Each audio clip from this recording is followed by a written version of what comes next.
Telangana high court نے Nampally criminal court کے اس المناک jubilee Hills حادثے کیس کی مزید تحقیقات کرنے کے فیصلے کو برقرار رکھا، جس میں BRS کے سابق بودر MLA شکیل عامر کے بیٹے محمد راحل عامر شامل ہے۔ یہ حکم 2022 کے ایک واقعے کی روشنی میں آیا جہاں راحل سے منسوب ایک کار حادثے کی وجہ سے ایک 2 ماہ کا لڑکا اپنی جان سے ہاتھ دھو بیٹھا تھا اور دیگر 2 شدید زخمی ہوئے تھے۔ یہ حادثہ 17 مارچ 2022 کو پیش آیا جب مبینہ طور پر راحل کی طرف سے چلائی جانے والی کار نے ٹکر مار کر شیرخوار بچے کو ہلاک کر دیا، جبکہ اس کی ماں اور ایک دکاندار زخمی ہو گیا۔ ابتدائی طور پر پولیس نے راحل کے ایک دوست سید عفنان احمد کو گرفتار کیا، جس نے واردات کے وقت کار چلانے کا اعتراف کیا۔ ایک چونکا دینے والے انکشاف میں جو منظر عام پر آیا ہے، سرکاری جونیئر کالجوں میں کام کرنے والے تقریباً 9 جونیئر لیکچرروں کو ملازمتوں کو باقاعدہ بنانے کے لیے فرضی سرٹیفکیٹ پیش کیے جانے کے بعد برطرف کر دیا گیا۔ در اثناء تقریباً 100 دیگر جونیئر لیکچرروں کے سرٹیفکیٹ بھی کمشنر آف انٹرمیڈیٹ ایجوکیشن کے زیر تفتیش ہے۔ صورتحال خاص طور پر یہ تشویشناک ہے کیونکہ برطرف لیکچرروں میں سے ایک نے مبینہ طور پر جعلی SSC سرٹیفکیٹ تیار کیا۔ سرکاری ذرائع کے مطابق زیادہ تر معاملات میں پوسٹ گریجویٹ سرٹیفکیٹ جعلی ہوتے ہیں۔ تلنگانہ کے ضلع نرمل میں ایک ATM سے رقم چرانے کی کوشش پر پولیس نے فوری کارروائی کرتے ہوئے مشتبہ چور کو گرفتار کر لیا۔ تفصیلات کے مطابق نرمل ٹاؤن میں کینرا بینک کے مینیجر نے ڈائل 100 پر کال کر کے اطلاع دی کہ ایک نامعلوم شخص ATM سے رقم چرانے کی کوشش کر رہا ہے۔ اس اطلاع پر پولیس جو گشت پر تھی فوراً حرکت میں آئی۔ فوری طور پر ATM سینٹر پہنچ کر CCTV فوٹیج کا جائزہ لیا۔ فوٹیج کی مدد سے پولیس نے قریبی علاقے سے ایک شخص کو گرفتار کیا جس کی شناخت گنگا در کے طور پر کی گئی۔ پولیس مزید تحقیقات کر رہی ہے تاکہ معلوم کیا جا سکے آیا اس شخص نے پہلے بھی ایسی کوئی واردات کی ہے یا کسی اور واردات میں ملوث ہے۔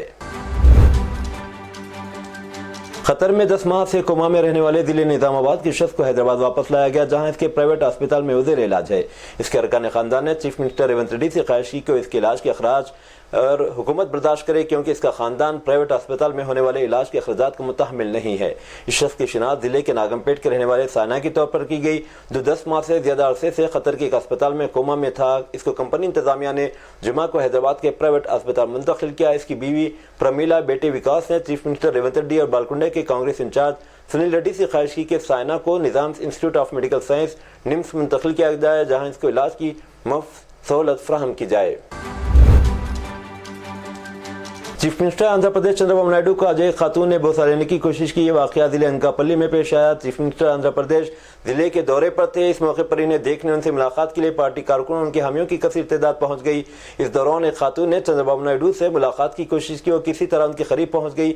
سیکورٹی عملے نے خاتون کو روکنے کی کوشش کی تاہم چیف منسٹر نے خاتون کی ملاقات کی خواہش کو دیکھتے ہوئے اسے ملاقات کا موقع فراہم کیا۔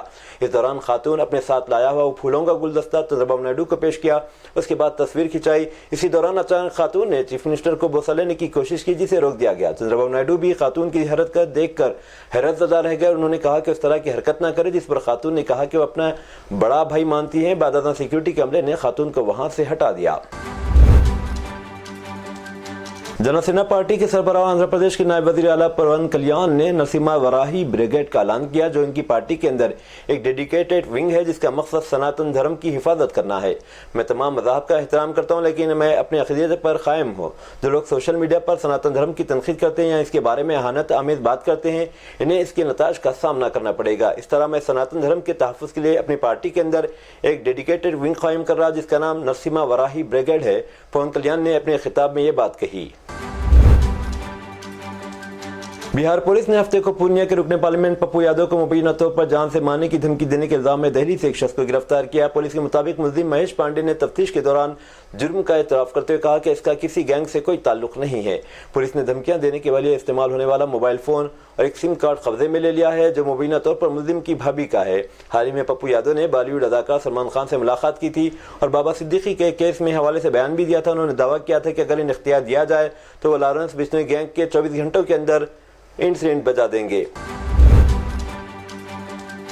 دارالعلوم دیوبند کی جانب سے واضح کیا گیا کہ ادارے کا سوشل میڈیا پر کوئی آفیشیل اکاؤنٹ نہیں مگر کچھ افراد دارالعلوم دیوبند کے نام سے فرضی اکاؤنٹس بنا کر ان کے ذریعے مختلف پوسٹ کر رہے ہیں۔ ان پوسٹ کو دارالعلوم دیوبند کے پیغام کے طور پر سمجھا جا رہا ہے، اس لیے ادارہ یہ واضح کرتا ہے کہ اگر سوشل میڈیا کے کسی بھی پلیٹ فارم پر دارالعلوم دیوبند کے نام سے کوئی اکاؤنٹ یا پیج نظر آئے تو اسے ادارے کا تصور نہ کیا جائے۔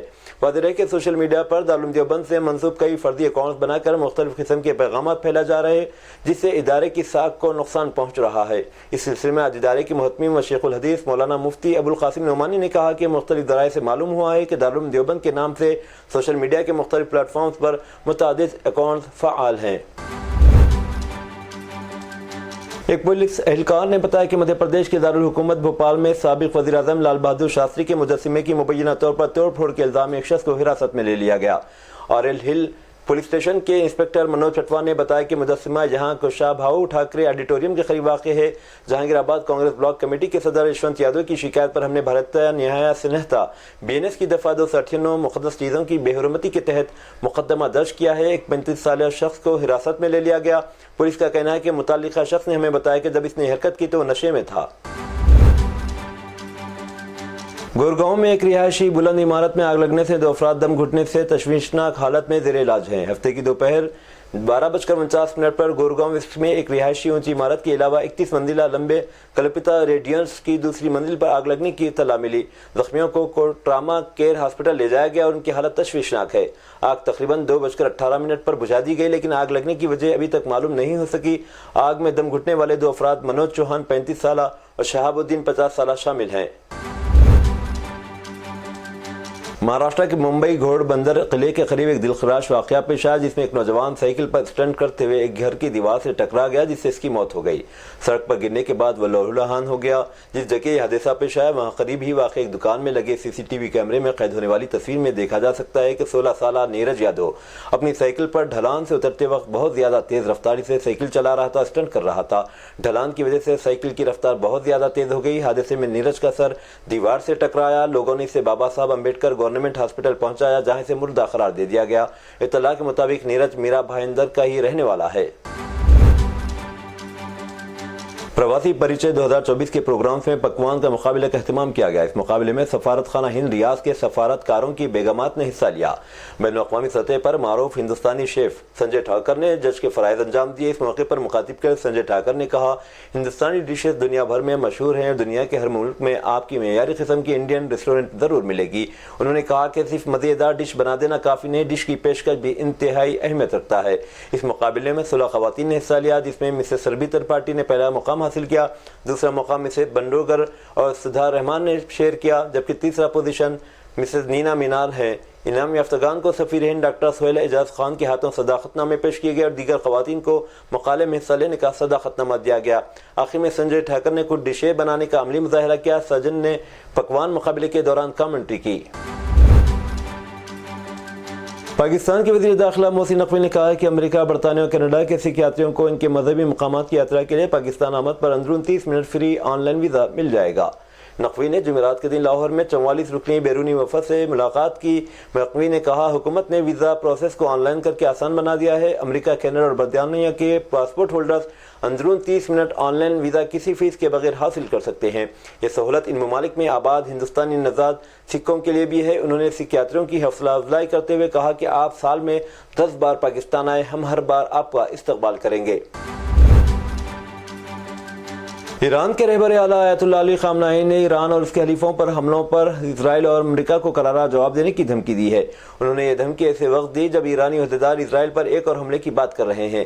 ایران اسرائیل دونوں میں کسی ایک طرف سے بھی مزید کوئی حملہ مشرق وسطیٰ کو بڑی جنگ میں گھسیٹ لے گا۔ منگل کے دن امریکہ میں صدارتی الیکشن ہونے والا ہے۔ ایرانی سرکاری میڈیا پر جاری ویڈیو میں آیت اللہ علی خامنہئی نے کہا ہے کہ دشمنوں کو چاہیے اور صہیونی حکومت یا امریکہ کرارا جواب ملے گا۔ رہبر اعلیٰ نے حملے کا وقت نہیں بتایا۔ امریکی فوج سارے مشرقی وسطیٰ میں اپنے اڈے چلاتی ہے۔ USS ابراہم لنکن نامی طیارہ بردار جہاز کے بحر عرب میں موجود ہونے کا امکان ہے۔ فلسطینی طبی ذرائع نے بتایا کہ وسطی غزہ کی پٹی میں نصیرات پناہ گزین کیمپ پر اسرائیلی فضائی اور توپ خانے کی بمباری میں کم از کم 42 فلسطینی شہید، 150 سے زائد زخمی ہو گئے۔ فلسطینی سیکورٹی ذرائع نے بتایا کہ اسرائیلی فوج جمعہ کی صبح سے ہی طیاروں اور توپ خانوں دونوں سے نصیرات میں آباد مکانات پر بمباری کر رہی ہے۔ غزہ کے سرکاری میڈیا آفس نے حملوں کی مذمت کرتے ہوئے انہیں بچوں اور خواتین سمیت عام شہریوں کو جان بوجھ کر نشانہ بنایا ہے اور عالمی برادری سے مطالبہ کیا کہ وہ غزہ کے شہریوں کے خلاف ان کارروائیوں کو روکنے کے لیے اسرائیل پر دباؤ ڈالے۔ اسرائیل ڈیفنس فورسز IDF نے دعویٰ کیا ہے کہ اس نے ناصر یونٹ میں حزب اللہ کے میزائل اور راکٹ آپریشنز کی نگرانی کرنے والے کمانڈر جعفر خضر کو ہلاک کر دیا ہے۔ شہنواز نیوز ایجنسی نے رپورٹ کیا کہ آئی ڈی ایف نے ہفتے کے روز اطلاع دی کہ جعفر خضر کو اسرائیلی فضائیہ کے لڑاکا طیارے نے جنوبی لبنان کے گاؤں جویا میں ایک درست فضائی حملے میں نشانہ بنایا۔ آئی ڈی ایف نے کہا کہ جعفر خضر گزشتہ سال 8 اکتوبر کو حزب اللہ کی طرف سے فائرنگ کا پہلا حکم شروع کرنے کا ذمہ دار تھے۔ اس کے بعد سے اسرائیلی شہریوں اور فوجیوں کے خلاف مشرقی لبنان سے متعدد حملوں کے ذمہ دار تھے۔ ڈیموکریٹک صدارتی امیدوار کملا ہیرس اور ان کے ریپبلکن حریف سابق صدر ڈونلڈ ٹرمپ پولنگ کے اختتام سے قبل آخری 50 گھنٹوں میں کوئی موقع نہیں چھوڑ رہے ہیں۔ اپنے ہم وطنوں سے پرجوش اپیل کر رہے ہیں کہ وہ حمایت کریں اور انہیں وائٹ ہاؤس بھیجیں۔ ہم جیتیں گے نائب صدر ہیرس نے وسکنسن میں اپنے ہزاروں خوش آمدی حامیوں سے کہا کہ اب وقت آ گیا ہے کہ ایک صفحہ پلٹیں اور امریکہ میں قیادت کی ایک نئی نسل سامنے لائیں گے۔